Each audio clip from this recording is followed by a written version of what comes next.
Again, it's great to see such a great turnout from Phraktion partners, co-founders, but I think maybe one or two people that join us externally. But for those that don't, you know me, I'm Nigel Biswell-Baldwin, co-founder at Phraktion. Also for newcomers to Phraktion, just to remind you that we are the marketplace for fractional expertise in pharma and medtech. We actually only launched about a year ago, and we've grown to about 300, well, just short of 300 partners today. I shouldn't get ahead of myself, but you know, we've grown very nicely with 300 partners across the globe, offering, you know, huge expertise and experience in the pharma medtech space. And a very warm welcome to our next peer-to-peer webinar. Just to highlight, you probably heard the message as you came in. We are recording. It will potentially be used for marketing purposes. Any issues with that, if you don't want to be on the screen, etc., then, you know, I'd ask you to vote somewhat with your feet around that, if that's okay. So just to introduce today's webinar and our fantastic speaker, Tony Watkins. What we're going to do is Tony's going to concentrate on returning to growth and clearing the last hurdle, which is probably the most difficult hurdle to overcome in any growth strategy, perhaps. And Tony will take us through that journey. Just say a little bit about Tony. I shall defer to Tony to introduce himself also, but just say Tony has 30 years experience, industry experience as a senior marketing leader and champion for marketing strategy that actually connects business growth strategy to marketing activity. I actually read also, Tony, you had interest in productization of services, which actually may also be of interest to the group here. I do, and a whole other topic in its own right when we get into that stuff. Maybe we'll come back to that one. Indeed. I did read that, so good to see.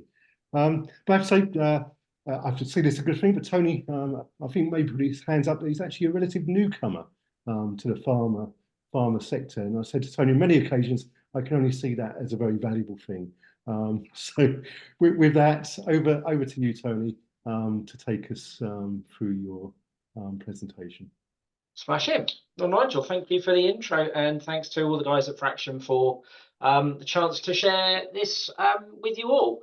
So as Nigel says, Tony Watkins, I exited, as it were, corporate/employment life in about 2022.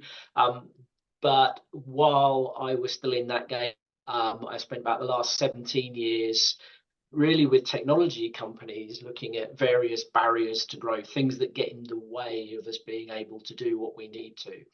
And it's made me slightly obsessive about that in terms of customer-centric thinking. It is through a marketing lens and looking at how we actually take, you know, good strategy, but turn that into actions that organizations can understand and relate to, etc. And it's something that I think is often overlooked in organizations of all sizes. There's an assumption, I think, sometimes that a strategy spoken is understood, or that something written down and rolled out will simply stick. I don't think so, to be honest. And actually, I sort of observed it. I think I posted something on LinkedIn a couple of months ago. There was someone from the Bank of England who said something about, oh, we're returning to growth. And I'm not so certain. Certainly looking at what's happened in the tech market, less so actually in pharma. I think pharma's recovered well. Is that return to growth is not necessarily happening yet, or is not happening as quickly as we thought. So I sort of thought about that, and I have a particular view on this around something that I call, I think there's a last hurdle to get over before we can really get out of stalled growth. And actually cause, you know, what causes us to trip over that last hurdle? What can we do to get over it? So that's what I thought we'd look at today. And having Nigel's introduced us very well to Slido, hopefully you're all connected, I thought we'd just kick off with a question. And that question is this: have you ever experienced a no growth period in a company that you've worked with or for? So if you just dive into Slido, let's see how we do. It's all anonymous, so don't feel that we're gonna.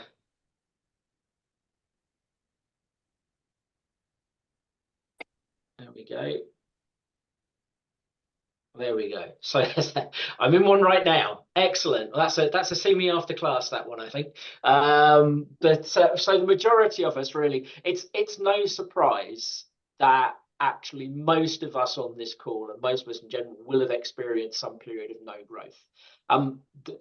The reason for that actually is with the fact that it's avoidable. So it comes from a guy called Larry Grainer. It relates to a model that was originally published way back in 1972 and then updated around 98. Still very current today. And his comment was organizations appear to experience what he calls revolutionary difficulty and upheaval. And actually many will do something else rather than grow further. And what he was really saying is that as organizations grow, they pass through a series of developmental phases, and each phase is a period of evolution during which you will grow, and ends with what he called a revolutionary period of turmoil and change. So he was saying that each revolutionary period he actually termed a crisis. And the reality was, once you solve that crisis, what he found was the solution to that crisis eventually became the cause of the next. So there's like a sort of a ripple effect. But what it means is, in short, stall growth really is inevitable. We can't avoid it. It's not unusual. We can't get around it. And if we delay addressing that stalled growth and the causes of it, we'll only put off what has to happen in order to return to growth. So if we look at Graham's model, this is a sort of a representation. You can find them really easily around HBR, and other companies publish versions of it. Sometimes referred to as a Grainer curve. Admittedly, it's a straight line here. What he draws out is 6 phases, and as I said, there's a crisis as we go up. So as we go through a phase 1 as a much smaller company, much younger company, we eventually hit what we call a leadership crisis, leading all up to when we become much larger as an organization, we hit eventually something called an internal growth crisis. So we've got something here in terms of relevance, whether you're looking at, the smallest startup that you might be working with that's looking to scale, or you're working with a large corp and some sort of M&A activity. There's quite a lot of that going on all the time. It's relevant. And it's industry agnostic. So it's a function of organization makeup rather than the industry that you're in. And what I'd say is, in the articles that he wrote around this, he fully acknowledges it is not this linear representation. Okay, this is for simplicity and getting the model across. So it could be steeper. There's one that I've seen which has got half a dozen lines on because of different industries, saying some industries can be much younger, grow much quicker, experience this curve much more quickly. Some will go all over the place. So if we try to draw it for real, it'll look a lot messier. So this is its cleanest kind of sterilized representation, just so we can all understand what's going on. Okay, so just to add a little bit more detail to this, in terms of this is how Grainer kind of summarized what was needed to be able to actually overcome each crisis. So that's each of these orange flags. So for instance, at leadership, the need to move through that first leadership crisis was about formal comms and management. There's then sort of combinations of various sort of give up control, take control back, until you reach a point where actually, in order to continue to grow, you need outside from the organization, partnering, M&A activity, etc. It is an organizational development model. You could take a whole session actually really starting to pull this apart. So what I wanted to do here was really just sort of go one more step as we continue to set this landscape of how we end up in stall growth, and just add a little bit of detail in. Okay, it's an absolute meat in the sandwich slide, this one. Tons to bite down on, absolute eye chart. And I don't want to sort of go through it in laborious detail. What I did want to do is to just touch on a little bit of a story around some of these crises, just to sort of give you some context. So the leadership crisis on the left is one of startup to scale up. So if we think about, you know, a new product, we've got some product market fit, we've got some success. Our selling is typically founders selling the room. Our marketing is slightly minimal. Our processes are ad hoc if they exist. That's sort of how we've got to a leadership crisis. And suddenly, you know, while your back's turned, the founders find that actually they're in charge of an organization. They've added people. There's some semblance of process. People are starting to ask questions. What's going on? When's this going to happen? How are we doing this, etc. And for a lot of founders, it's not what they dreamed of doing, and nor do they have the skills. So informality of communication and just winging it, doing things as we needed to, suddenly becomes a problem. And there's a lack of skills and a lack of time to address those issues. Just to keep us moving, I'm going to take the next three together. This is delegation and coordination, control crisis, collaboration, and a red tape crisis.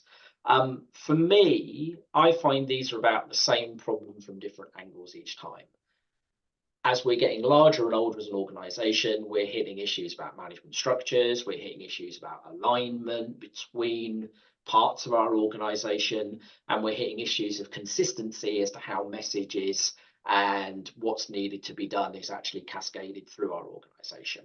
So at autonomy, issues tend to stem from having got too big not to go delegate. Leadership has to give up some level of control.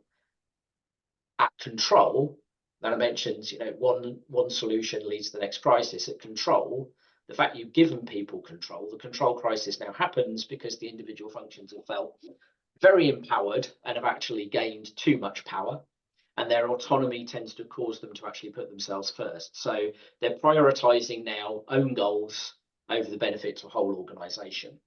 So another place we can hit stall growth. And at red tape, we've tried to claw control back, put more process in place, put procedures in place to make sure everybody's doing the right thing in the right way. And we have just created an absolute environment which is a huge restriction to growth, because you have to follow the process to get something done. And I think, again, you know, a lot of us will have worked in organizations where, you know, common sense seems to have been lost and process and procedure win out. So lack of alignment, consistency, and glue there. And then the last one, which I think is slightly different. So when we hit an internal growth crisis, this is about you've grown as large as you can for what you do internally. You've now got to look outside of your organization to keep growing. So this is partners, mergers, acquisition. And the issue here really in terms of last hurdle is that following one of those events, you've created in some way a new organization or new organizations, right? And there's a desire and a need across now everybody in all of those component organizations to want to tell the new story of the new organization. And that can sometimes get neglected or communicated once. So there's a lot of momentum to deliver growth straight after acquisition, right? 1 + 1 should always equal 3, otherwise why are we doing this? And that can create a little bit of a rush to go and, you know, rush of blood to the head, go and tell a new story before actually we're really comfortable with what it means. And again, that can result in a lot of, you know, debate, confusion, argument that again stalls the growth it was designed to deliver. So it's going to jump onto another poll and just say, having gone through that, which of those crises have you sort of felt is most familiar to you from your own careers? You can actually answer multiple choice, so you can put them all up there or none up there if you don't ever feel you've gone through one of those. But seeing as 90% of you said you'd experienced some period of stall growth, I'm imagining everybody's been through at least one. How are we doing? Let's give it a moment.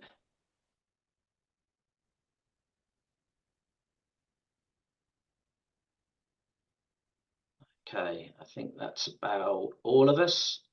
Alrighty, so for today, the leadership crisis wins out. So that's very much the startup to scale up. And then in second place, right at the other end of the spectrum, the internal growth. So we've got a mix here of those of us who've perhaps spent more of our time in smaller organizations, and those of us who spent our time in the very large corp and experienced that impact of M&A. Okay, so that takes us then to say, these are all the reasons why we get stalled growth, okay? So to understand how we get over it, we've already got to understand how we got there. And that gives us that landscape as to how we got there.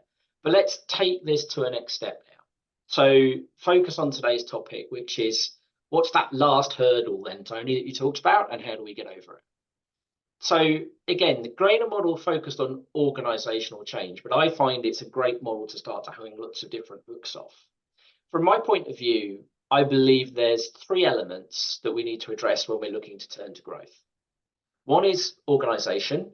So what changes do we need to make to our structure to move forward? The second is strategy. So what differences are there in our planned milestones that we set out in order to keep the right direction towards our North Star or to our 3-year goals?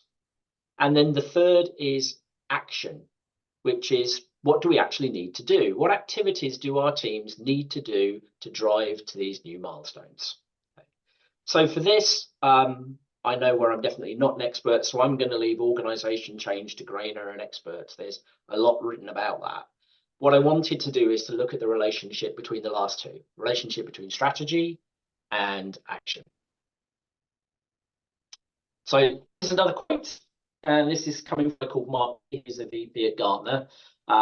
This comes from an article from July 2020. So again, very this isn't just old thinking. So he said 61% of corporate strategists say poor strategy execution is the primary reason that new growth initiatives fail.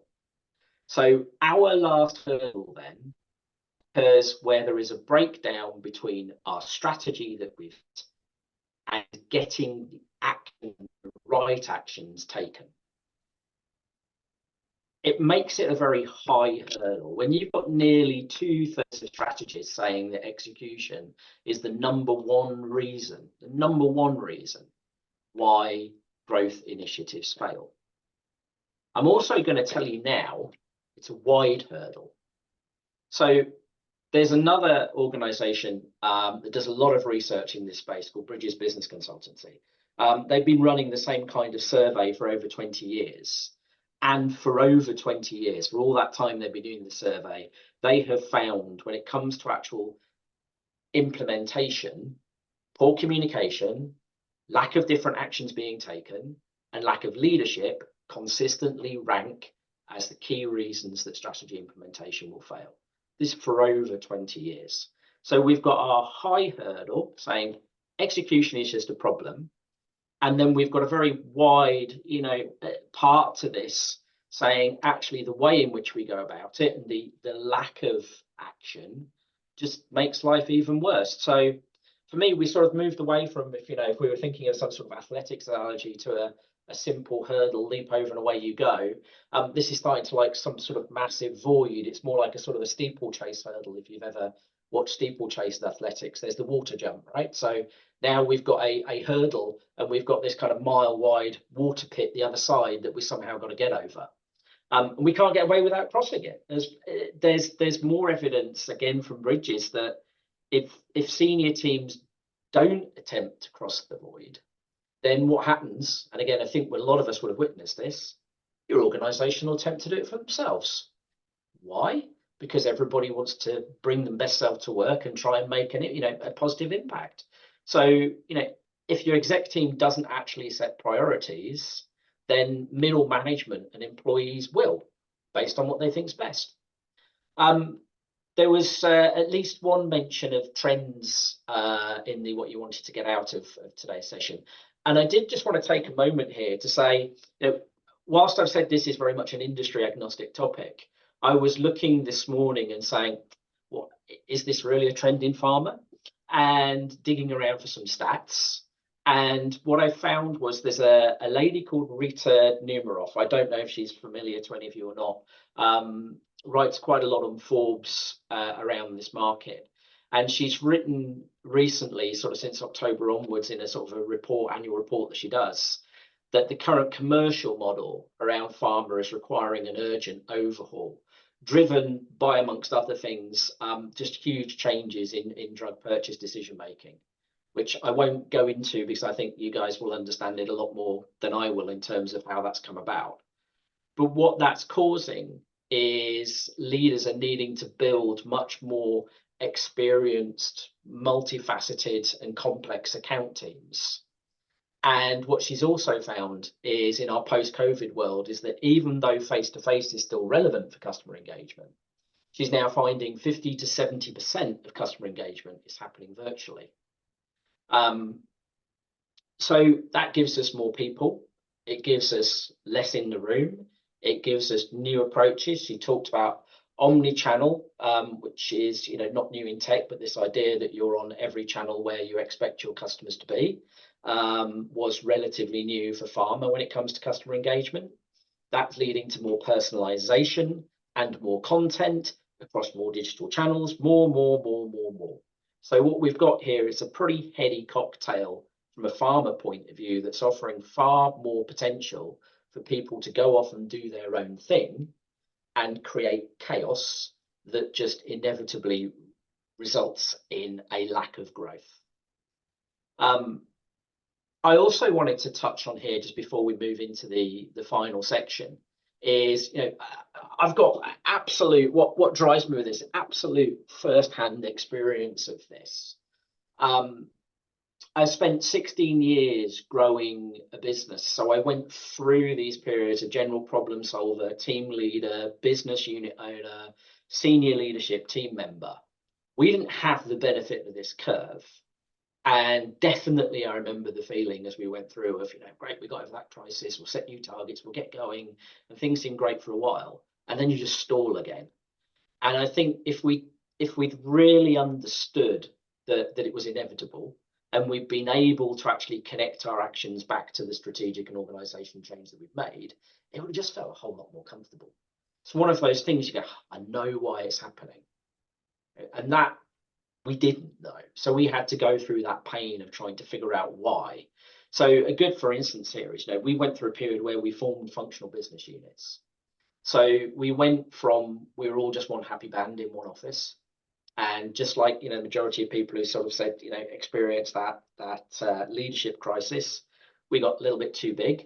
So we started to put in place business units with individual P&L and with individual teams, work for a bit.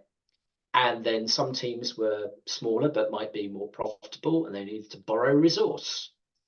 No, why would I lend you that person? That person's paid for by me. I want to, all of those kind of seemingly selfish, but where somebody's acting in the best interests of their business unit is no longer in the best interests of the business. So you get less collaboration, reluctance to share skill sets. And so, it actually stifled growth.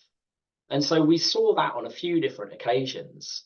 And then, it, eventually went through acquisition. And we arrived in a large organization where there'd been several acquisitions. And this is quite recent, so still sort of a little bit raw in some sense, but there was a story of what the new company would deliver, but it was never actually written down. It wasn't told and retold, and you could literally watch, in this case still a lot of selling in the room, watch the PowerPoint versions pop up with some very, very good people, clever people, interpreting what they'd heard and trying to tell the new story to customers. And it was chaotic. It was, well, is that the official version? Is it that version over there? Is it that version over there?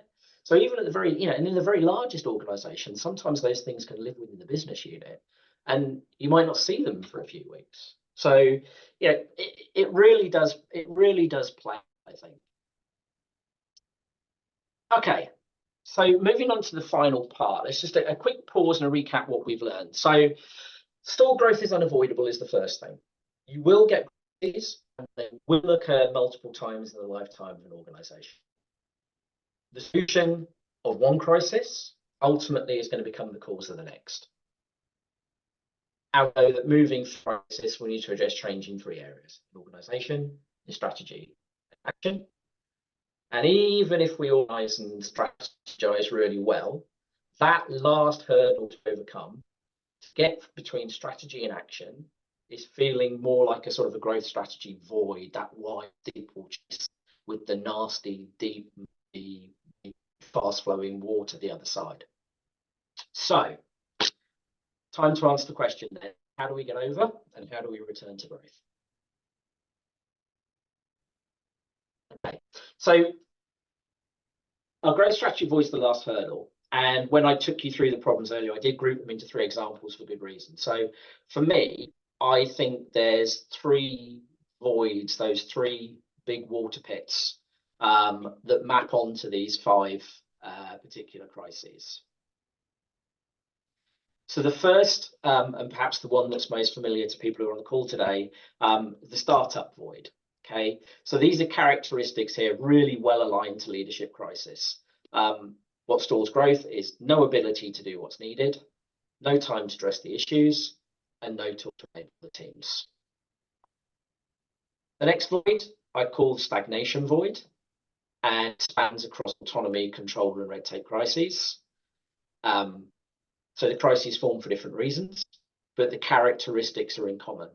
We're lacking alignment to the common purpose, no clear understanding of how individuals relate to the business goals, and teams and functions get prioritized over the whole business. So versus the leadership challenge, where it's a lack of time and energy that dominates, here it's about competing voices wrestling for position and for importance. The actions that are taken where this goes really wrong are not taken with the common good in mind. And then the last void is slightly different. You'll see actually the integration, I call it, it's different. The other voids occur at the time of the crisis. Okay? The integration void tends to occur just after you've addressed the crisis, right? So internal growth, you've invested in partnership or in M&A in order to move and grow. So why do we then get a void? Surely we're through the crisis, Tony, right? We're on to growth. No, it's specific to what happens after that merger and acquisition. Okay. The faster you do that M&A activity, the bigger the risk caused by poor strategy execution. And the barriers here are about no overall story that's clear, it's not consistently told and retold, and everybody tells their own version.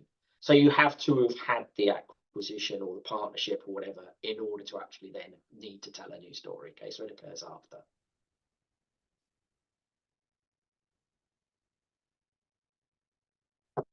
So to finish up then, if we bring it all together, we can take some pragmatic actions now to actually get over this hurdle. So there will be organisation strategic change choices as well. So this isn't the whole do these things and hey presto, it's growth. What we're talking about here is this last hurdle. Once you've looked at your organisation, once you've looked at the strategic changes you need, how am I going to drive this to action? What can I do to actually get over that hurdle and get to growth? So similar actions, but the reasons for taking them a little bit different. So startup beats, key issues, just to recap, we're lacking skills, we're lacking the time to get stuff done, we're lacking the tools. We need a set of what we call first formal practices in order to be able to loosen the reins and delegate. So for strategy to action, the actions here are, we need to remove reliance on being in the room. So this might be about founders investing in sales teams, for instance. But you've got to get your whole story down in its purest form, which you may not have done up to now because you've been able to verbalize it. So the one-page proposition becomes an imperative. Then that needs to be developed into a short deck. We're not going to be able to get everybody to learn the new story as a script, and good salespeople won't want that. They'll want freedom in the room. What you do still want control of is key messages. So if you create that first formal master story from the essence of the proposition, you're providing enough consistency to keep enough control and still allow the freedom for salespeople to do what they need to. The other topic that dovetails into this is the one Nigel mentioned, and why it's a complete topic on its own, which is then productization of services. So if there's a lot of services in every industry. One of the biggest problems with services is, people will say, yes, we do that. And as you move from start to scale up, it's a separate but linked problem. I have seen in my own experiences, we survived on, we do that for far too long and only latterly went through productization. But productization done well and done early allows you to scale far, far quicker and far easier than if you just keep going with the we do that, where ultimately it's only the person in the room who knows what was sold and how it was sold. Other practical things, it really is practical stuff that just hasn't happened in startups. Those 1 year goals, what do we need to do? What do we need to get done? Get them down, get them in front of everybody. Honestly, it's just a really simple thing, but it gets missed. What I'd then say is you then create input-output plans. So input-output plans are really important. Everybody gets obsessed with OKRs, KPIs, etc. They're all about outputs.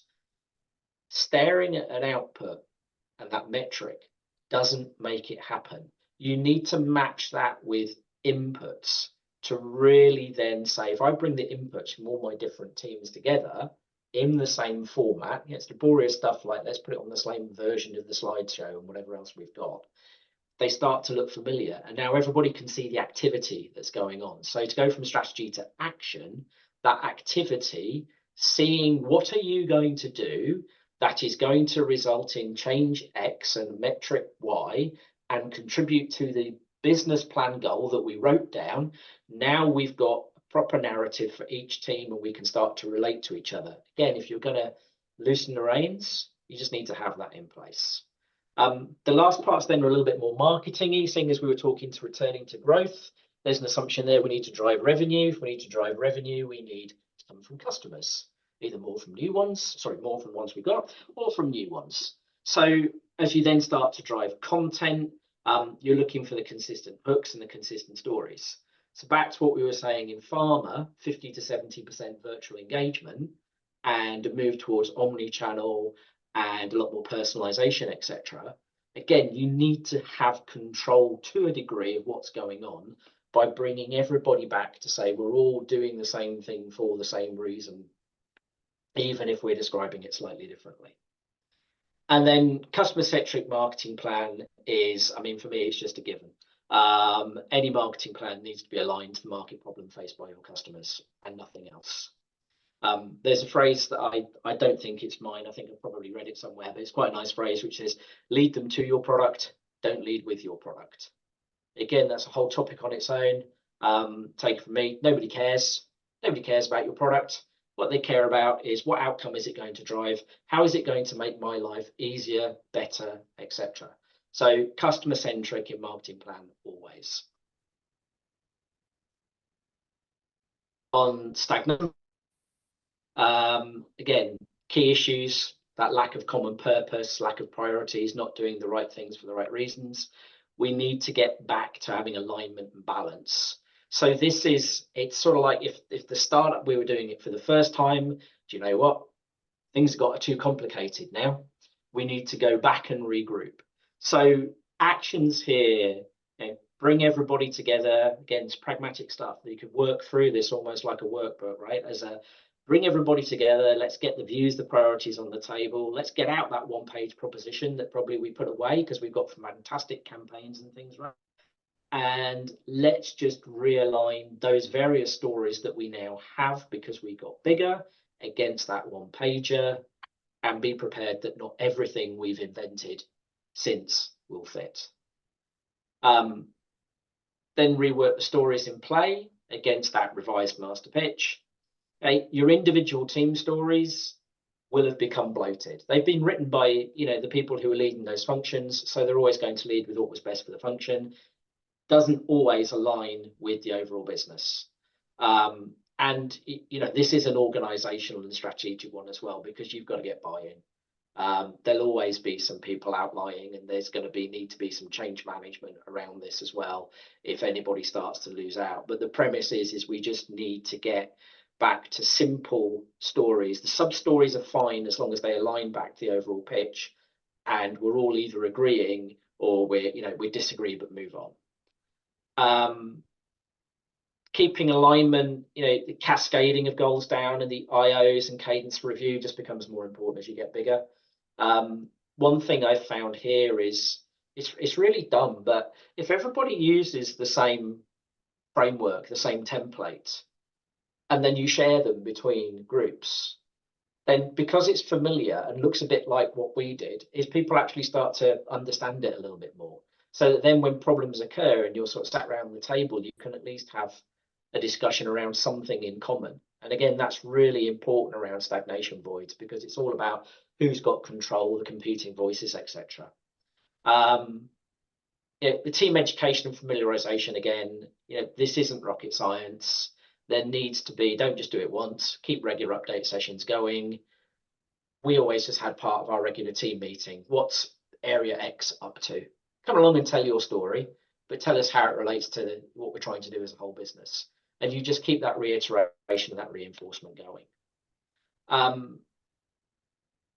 Spend fitting to budget and need, and the execution plans aligning to what you're trying to accomplish, again, seems obvious. There's always a big discussion in marketing between, are we spending on brand or are we spending on demand gen? The answer is balance. If you're going heavy on net new client acquisition, balance towards those kinds of activities in favor of maybe customer surprise and delight retention type activities. It doesn't mean we only do one and we don't do the other. Please don't get into a fight about that stuff. It's got to be about balance. And then because you've got bigger, the temptation is to want to do lots of things. So who hasn't been there? CEO walks in, I saw X yesterday and it sounds fantastic, we should do it. Maybe you should, but you won't be successful if you make asks of the team that they're not actually capable of. The bigger you get, the more distant you get from the team, so you have to work at that one as well. Final one, just give a time check. We're just about all right. So this is where we're post acquisition or whatever. There'll be whole sets of change management programs again around M&A. This is about making sure M&A doesn't disrupt the growth that it should propagate back to strategy to action.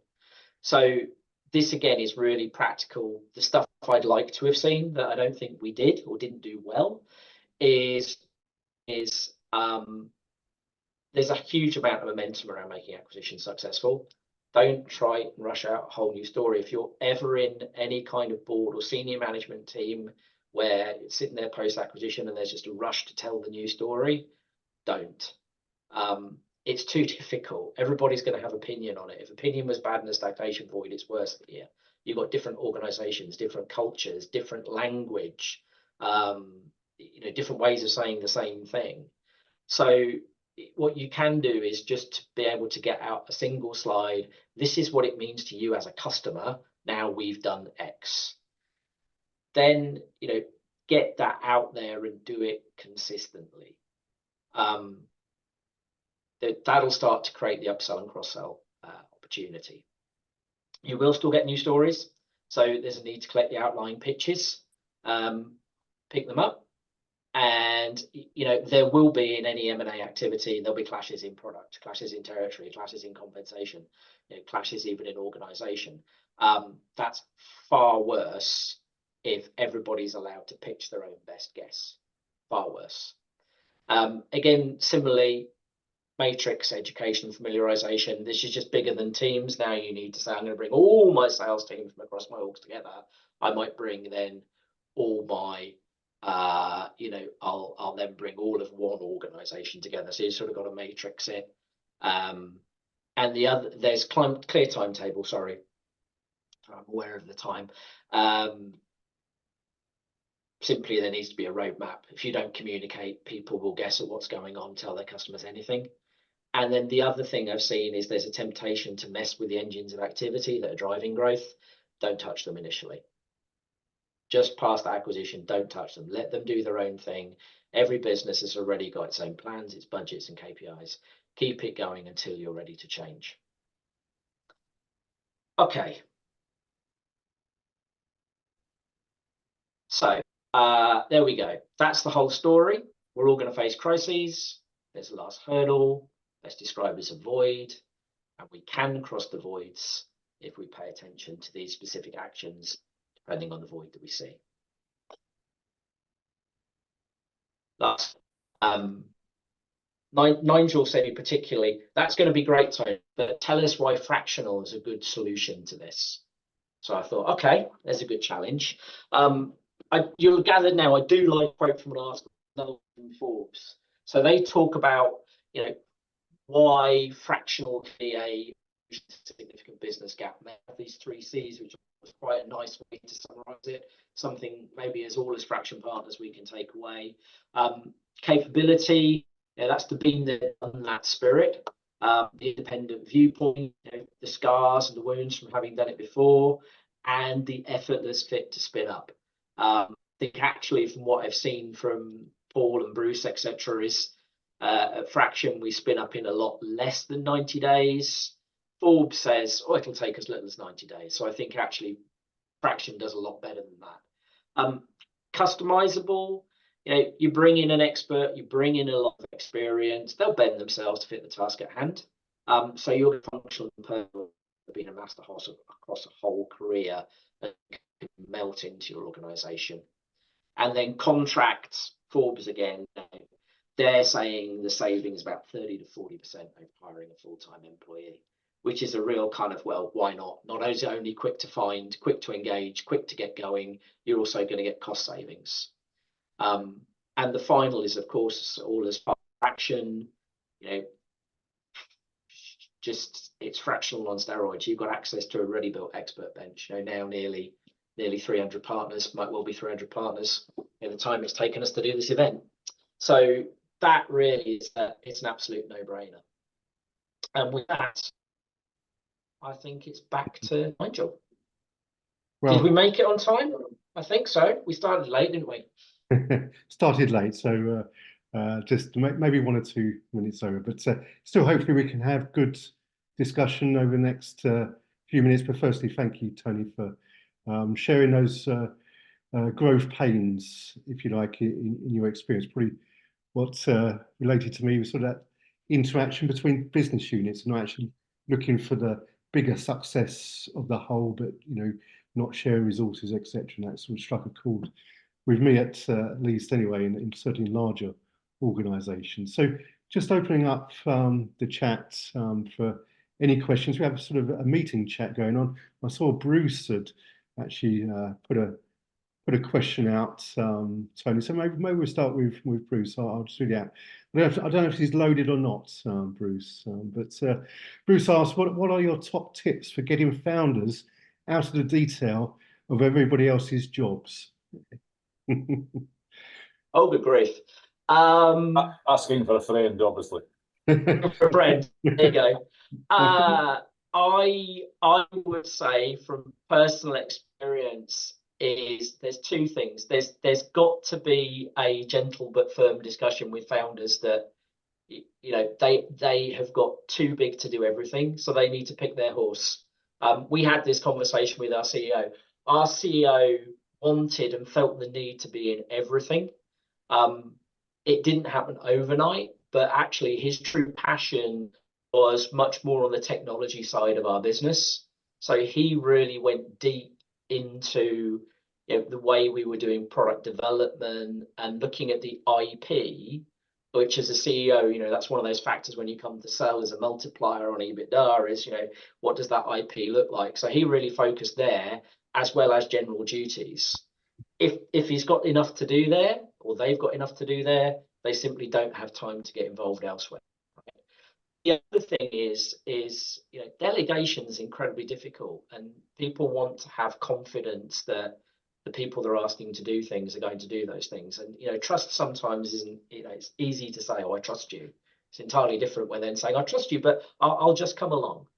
So things like the really simple, the one-page proposition, get your proposition down in one page. That means what market do we serve? What problem do we solve? Who's our ideal customer?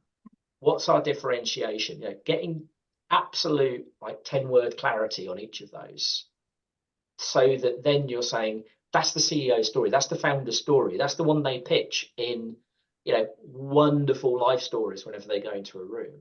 That's what starts to give them the confidence. So it's transitional. Give them a clear remit, tough conversation, transition, use some of the tools, give them confidence, and let them feel like it's still their story. So they need to be absolutely upfront involved in it. Failing that, just lock them in a room somewhere.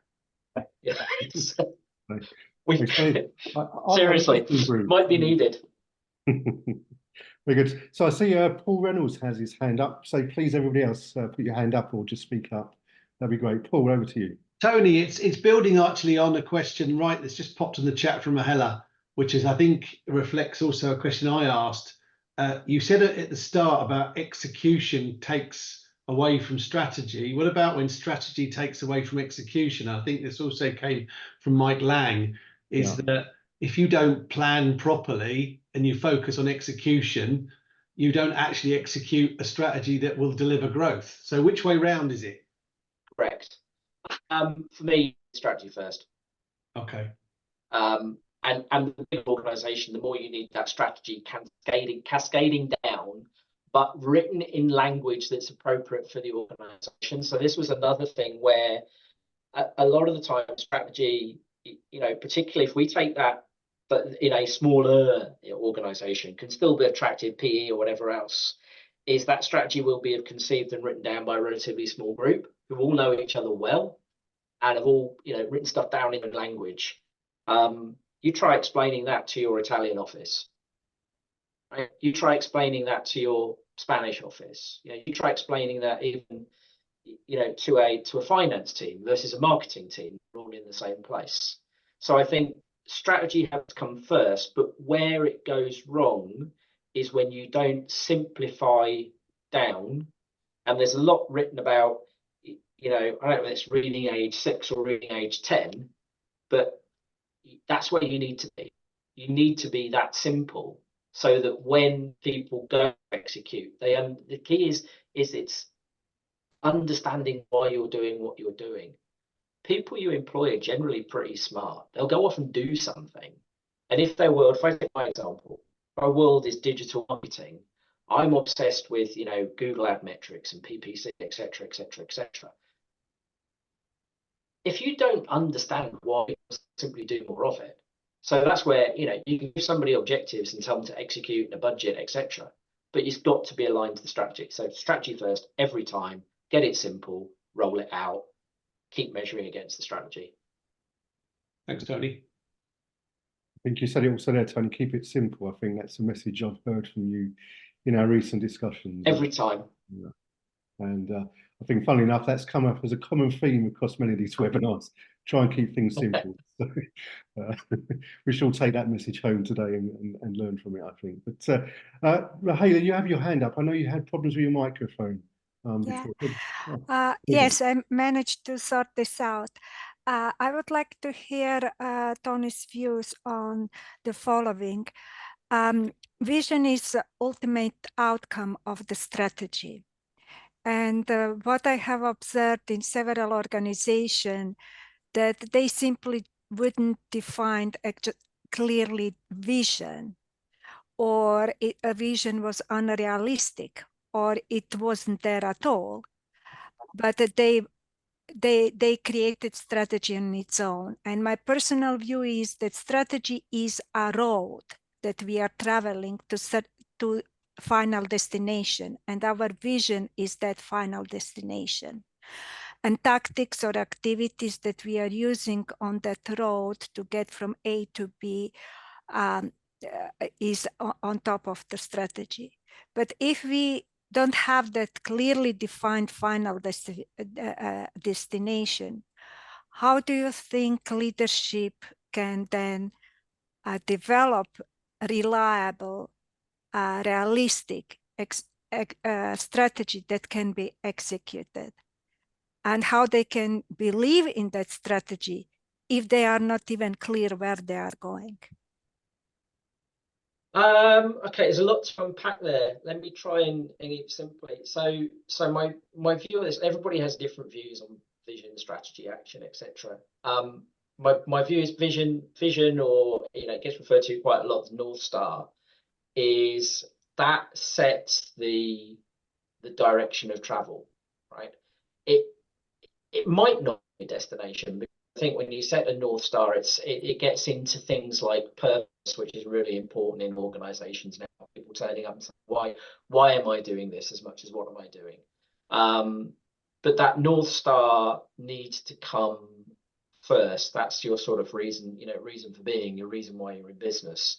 As you then said, the strategy is the road much traveled. And that that you've got to have that North Star set, then the strategy, then you determine the actions which you're going to take over a period of time to get there. My experience is I don't think you can do it any other way. If you have a strategy that says, in 3 years' time, and a lot of strategies just end up with they will end up with a business goal. In 3 years' time, we want to be 3 times the size, and we're going to be this, and then we're going to go away and do these things. And you haven't thought about why you want to be 3 times the size. Your strategy is probably lacking because it's not really concentrating on the things you want to do as the business. So we always had a strategy that we know was linked to an investor event. Yeah. So actually we used, there's if you're interested, there's a really good practical workbook on strategy called FHAG. It's based on the idea, the BHAG, the big hairy audacious goal, but it calls it 3HAG, that says actually anything beyond a time frame strategically is nonsense because everything will have changed too much around. But you've got to have that 3-year in place. Mm-hmm. So I think your North Star first, honestly, then the strategy, then into your tactics and actions. The key for success is consistent cascaded metrics. So for instance, from a marketing point of view, we knew in order to position ourselves as a company that could scale, we had to show that we could generate net new leads from something other than sales. So strategically, there was a strategy that said, we want to see a scalable marketing engine. Okay? That was part of our North Star in terms of wanting, to be able to position ourselves as, I can't remember now, but leader in partner marketing or whatever we had in our company. But then the actions that you take then are entirely aligned to achieving a scalable engine. So if it's not delivering part of the scalable engine, then why would you do it? It allows you to ask those questions. Yeah. That makes sense. Yes. It's quite a big area. Yeah. And this is something what I was also emphasizing, because otherwise you simply lose your path, and no surprise that then you fail in the communication and the leadership if you don't have that structure that you nicely articulated. I think the key thing is you need to give everybody a line of sight to why the business is doing what it's doing. Exactly. And don't be afraid of it. Don't be afraid of it. The newest person coming into the company should immediately understand the reason why we brought you in to do this is because we're trying to achieve this. Now, on a day-to-day, your world might be finance, like it could be payroll, could be it could be HR, it could be anything.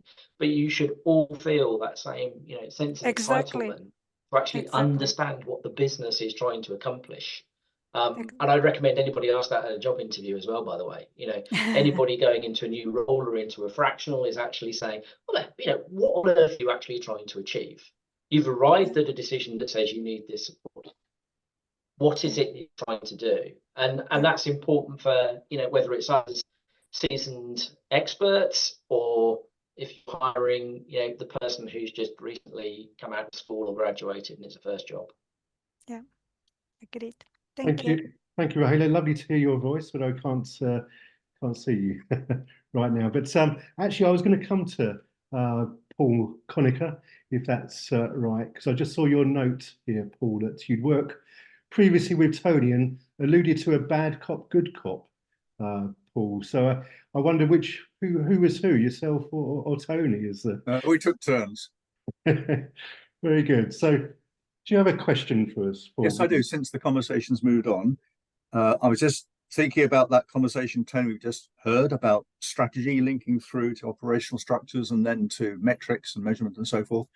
Having lived through several of those phases you described earlier on and gone through some of those hurdles successfully or not with you, I would suggest that when we were earlier on in those models and failed, it's because we didn't have that linkage of strategy through to operationalization, through to metrics, and enough of a cadence around that to keep it fresh in people's minds. And when we became more successful a few years into the game, it was because we were better aligned. We used 3HAG, for example, like you mentioned, but also it was a continuous cadence in the company to remind and refresh people and keep things aligned. Yep, what are your 100%. thoughts? I mean, we really, as an organisation, and it's a lesson, honestly, as a fractional in any organisation as it's growing, is I mean, it was real benefit of hindsight for us, but I think that Grainer model, I'd say, take it and just print it out and stick it somewhere, because every time you get stuck, it gives you this realization and goes, number one, it's okay. It was supposed, it was going to happen anyway, and I've got a good understanding of why. And I think we didn't necessarily have a good understanding of why. I remember in our business unit days, it wasn't quite a fist fight, but it was certainly a verbal fight about sharing skills and resources purely to do with utilization and the way that profitability was measured in somebody's targets.